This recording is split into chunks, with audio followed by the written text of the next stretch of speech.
ನೀರಿಲ್ಲ ನೀರಿಲ್ಲ ನೀರಿಲ್ಲ. ರಾಜ್ಯದ ಯಾವ ದಿಕ್ಕಿಗೆ ಹೋದ್ರೂ ನೀರಿಲ್ಲ. ಕಳೆದ ವಾರ ಅಲ್ಪ ಸ್ವಲ್ಪ ಮಳೆಯಾಗಿತ್ತು.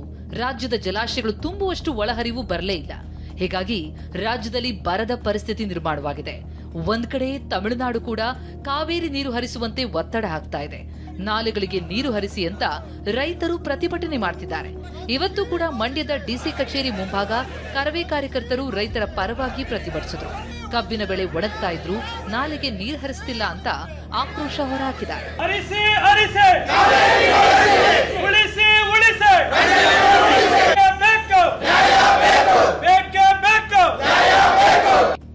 ಮಂಡ್ಯದ ಪರಿಸ್ಥಿತಿ ಹೀಗಿದ್ರೆ ವಿಜಯನಗರ ಜಿಲ್ಲೆಯಲ್ಲಂತೂ ಮಳೆ ಪ್ರಮಾಣ ಕುಸಿತವಾಗಿದೆ. ಮಳೆ ಕೊರತೆಯಿಂದಾಗಿ ಬಿತ್ತನೆ ಮಾಡಲಾಗದೆ ರೈತರು ಕಂಗಾಲಾಗಿದ್ದಾರೆ. ಹೀಗಾಗಿ ಕೃಷಿ ವಿಜ್ಞಾನಿಗಳು ತೊಗರಿ, ಸಜ್ಜೆ, ನವಣೆ, ಇತರೆ ಬೆಳೆ ಬೆಳೆಯುವಂತೆ ಸಲಹೆ ನೀಡಿದ್ದಾರೆ. ಜೂನ್ ತಿಂಗಳಲ್ಲಿ 78% ಕಡಿಮೆ ಆಗಿರೋದ್ರಿಂದ ನಮ್ಮಲ್ಲಿ ಬೆಳೆ ಆಯ್ಕೆ ಹೇಗಿರ್ಬೇಕು ಅಂತ ಹೇಳಿ ಹೇಳ್ತಾರ. ಇದರಲ್ಲಿ ಒಂದು ಬರ ನಿರೋಧಕ ಬೆಳೆಗಳು ಮತ್ತು ತಳಿಗಳನ್ನ ಹಾಕೋದಾಯ್ತು.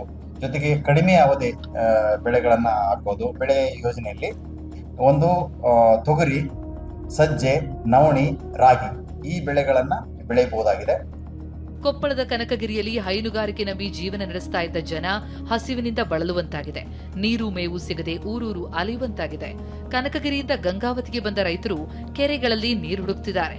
ಜಾನುವಾರುಗಳನ್ನು ಸಾಕಿದವರು ಕೂಡ ಸಂಕಷ್ಟಕ್ಕೆ ಸಿಲುಕಿರ್ತಕ್ಕಂಥದ್ದು. ಯಾಕಂದರೆ ಕಳೆದ 1 ತಿಂಗಳಿಂದ ಕೊಪ್ಪಳ ಜಿಲ್ಲೆಯಲ್ಲೇ ಮಳೆ ಇಲ್ಲ. ನಾನೀಗ ಸದ್ಯ ಕೊಪ್ಪಳ ಜಿಲ್ಲೆ ಗಂಗಾವತಿ ತಾಲೂಕಿನ ಹೇರೂರು ಸಮೀಪ ಇರತಕ್ಕಂಥದ್ದು. ನೀವು ದೃಶ್ಯಗಳಲ್ಲಿ ನೋಡ್ತಿರ್ಬೋದು. ಇಲ್ಲಿ ಸಾಕಷ್ಟು ಗೋವುಗಳನ್ನು ಸಾಕಿದ್ದಾರೆ. ಸುಮಾರು 400ರಿಂದ 500 ಗೋವುಗಳಿರ್ತಕ್ಕಂಥದ್ದು.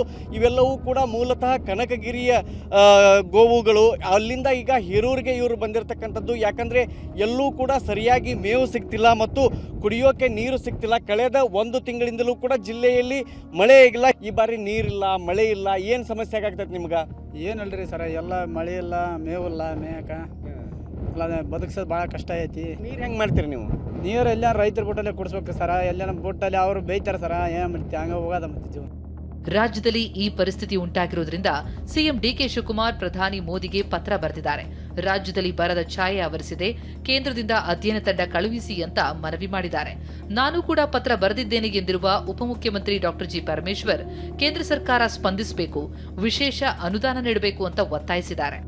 ನಾನು ಕೂಡ ಒಬ್ಬ ಕಂದಾಯ ಸಚಿವನಾಗಿ ಮಾನ್ಯ ಪ್ರಧಾನಮಂತ್ರಿಗಳಿಗೆ ಪತ್ರ ಬರೆದಿದ್ದೇನೆ. ಅಡಿಷನಲ್ ಗ್ರಾಂಟ್ಸು ಕೊಡಬೇಕು, ಸ್ಪೆಷಲ್ ಗ್ರಾಂಟ್ಸು.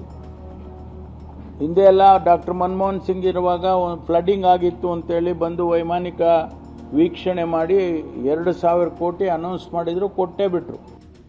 ಈ ಬಗ್ಗೆ ಪ್ರತಿಕ್ರಿಯಿಸಿರುವ ಬಿಜೆಪಿ ನಾಯಕರು ರಾಜಕೀಯ ಸ್ಟಂಟ್ ಮಾಡೋ ಬದಲು ಕೂಡಲೇ ಬರ ಅಂತ ಘೋಷಿಸಿ ವರದಿಯನ್ನ ಕೇಂದ್ರಕ್ಕೆ ಕಳುಹಿಸಿ, ಎಲ್ಲದಕ್ಕೂ ಮೋದಿ ಕಾರಣ ಎನ್ನುವ ಧೋರಣೆ ಬಿಡಿ ಅಂತ ತಿವಿದಿದ್ದಾರೆ.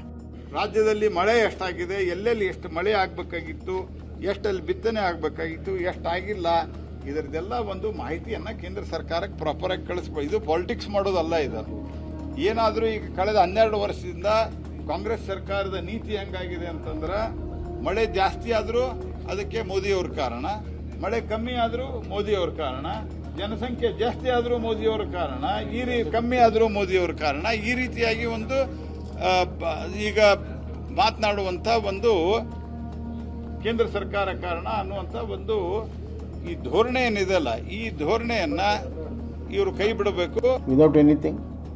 ಅದಕ್ಕೆ ರಾಜಕೀಯ ಸ್ಟಂಟ್ ಬೇಡ.